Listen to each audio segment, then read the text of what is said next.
Hello दोस्तों, BTTH का latest episode आ गया है और ये वीडियो बहुत ही ज्यादा मजेदार होने वाली है क्योंकि यूनियन क्लैन से जीतने के लिए xiaoyan को सभी फोर्सेस को अपने साथ मिलकर फाइट करने के लिए मनाना होगा। अब देखना ये है कि xiaoyan ऐसा कर पाता है या नहीं, इसलिए वीडियो को एंड तक जरूर देखिएगा। लास्ट पार्ट में हमने देखा था xiaoyan आइस एम्परर के साथ मिलकर अपनी फौज तैयार करने को कहता है जिससे कि वो सभी मिलके यूनियन क्लैन के खिलाफ लड़ सके।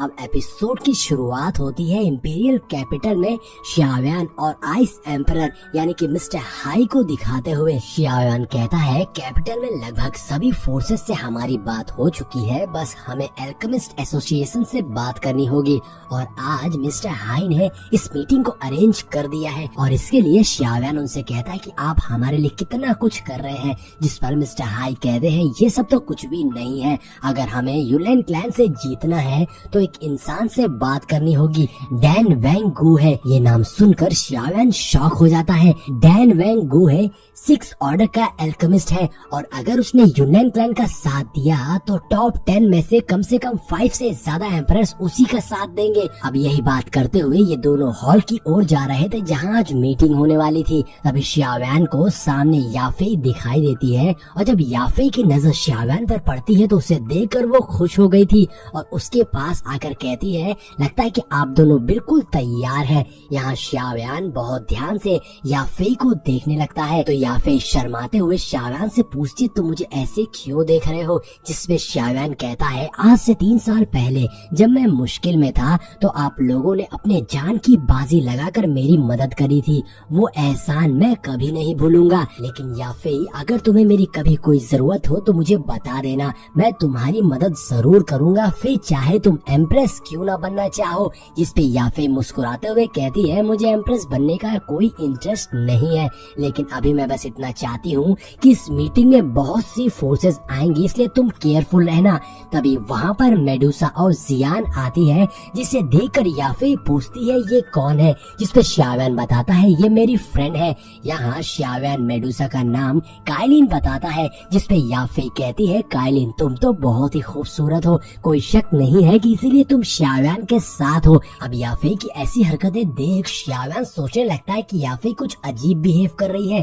दरअसल याफे को मेडुसा से जलन हो रही थी कि आखिर इतनी खूबसूरत लड़की xiaoyan के आसपास कैसे हो सकती है, इसलिए वो मेडुसा को अपना कॉम्पिटिटर समझ रही थी। तभी मेडुसा xiaoyan से कहती है अगर मीटिंग शुरू होने वाली है तो तुम यहाँ अपना टाइम वेस्ट क्यों कर रहे हो। ये सुनकर xiaoyan चौंक जाता है। तभी मिस्टर हाई बीच में आते हुए कहते हैं याफे हॉल में सभी फोर्सेस आ गई होंगी इसलिए तुम्हें जाके उन पर नजर रखनी चाहिए। तो याफे वहाँ से जाने से पहले xiaoyan के काफी करीब आती है और जानबूझकर मेडुसा को जलाने के लिए xiaoyan के कपड़े ठीक करते हुए से कहती है तुम वहाँ मीटिंग में अपना ख्याल रखना, बहुत ज्यादा इम्पल्सिव मत होना, अगर तुम्हें कोई भी प्रॉब्लम हो तो मैं वहाँ तुम्हारे साथ हूँ। अब याफे की ऐसी हरकतें देखकर अंदर ही मेडुसा का खून जल के राख हो चुका था। यहाँ अगर मेडुसा को मौका मिल जाए तो दोनों लड़कियों के बीच में कैट फाइट शुरू हो जाएगी।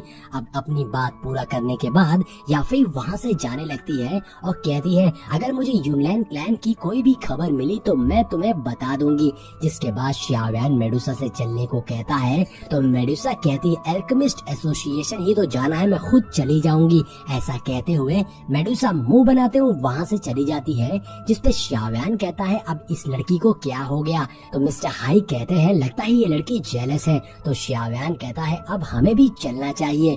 फिर सीन चेंज होता है और मिस्टर हाई और xiaoyan को एल्केमिस्ट एसोसिएशन की मार्केट में देखते हैं जहाँ मिस्टर हाई xiaoyan से कहते हैं तुम गिल्ड हॉल की तरफ चलो, मैं अभी आता हूँ। अब xiaoyan अकेले ही मार्केट से गुजर रहा था जहाँ वो देखता है कि एल्केमिस्ट एसोसिएशन की मार्केट की हालत काफी खराब है।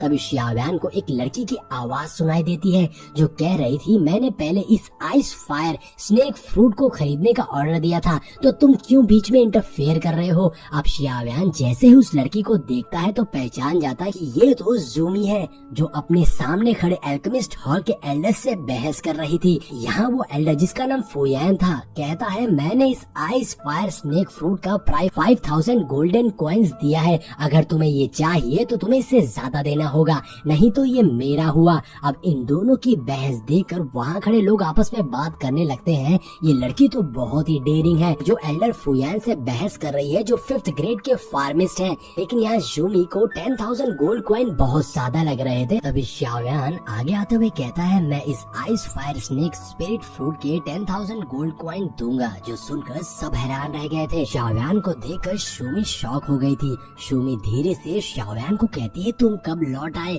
तुम जाओ यहाँ से। तभी एल्डर यू फैन कहते हैं, तुम कौन हो रिच बॉय? अगर तुम ऐसे ही बहुत सारे पैसे खर्च करके लोगों को खुश करना चाहते हो तो इस मेडिसिन को वेस्ट मत करो। तभी शाओयान एल्डर यू फैन से मेडिसिन छीन लेता है। शाओयान कह रहा था कि मैं इस मेडिसिन को हाईएस्ट बिड 10,000 गोल्ड कॉइन पर खरीद रहा हूँ। अब एल्डर यू फैन गुस्से से कहता है, तुम्हारा टीचर कौन है जो तुम इतने रूड हो? एल्डर मेडिसिन लेने की कोशिश करता है मगर शाओयान उसे लेने नहीं देता। शाओयान कहता है, मैंने उम्मीद नहीं की थी कि एल्केमिस्ट एसोसिएशन के एल्डर न सिर्फ दूसरों को बुली करते हैं बल्कि बुढ़े और कमजोर भी हैं। अब इस बात पर चिढ़कर एल्डर अपनी पावर्स को एक्टिवेट करता है और उसका ऑरा काफी स्ट्रॉन्ग था। एल्डर यू फैन कहता है, तुम्हारी जुबान कैची के जैसे चलती है। अब मैं तुम्हें तुम्हारे टीचर के बिहाफ पर तुम्हें सिखाऊंगा कि टीचर से कैसे बात करते हैं। अब ये सब देखकर लोग बात करने लगते हैं कि एल्डर यू फैन न सिर्फ 5th ग्रेड के पिल रिफाइनर है बल्कि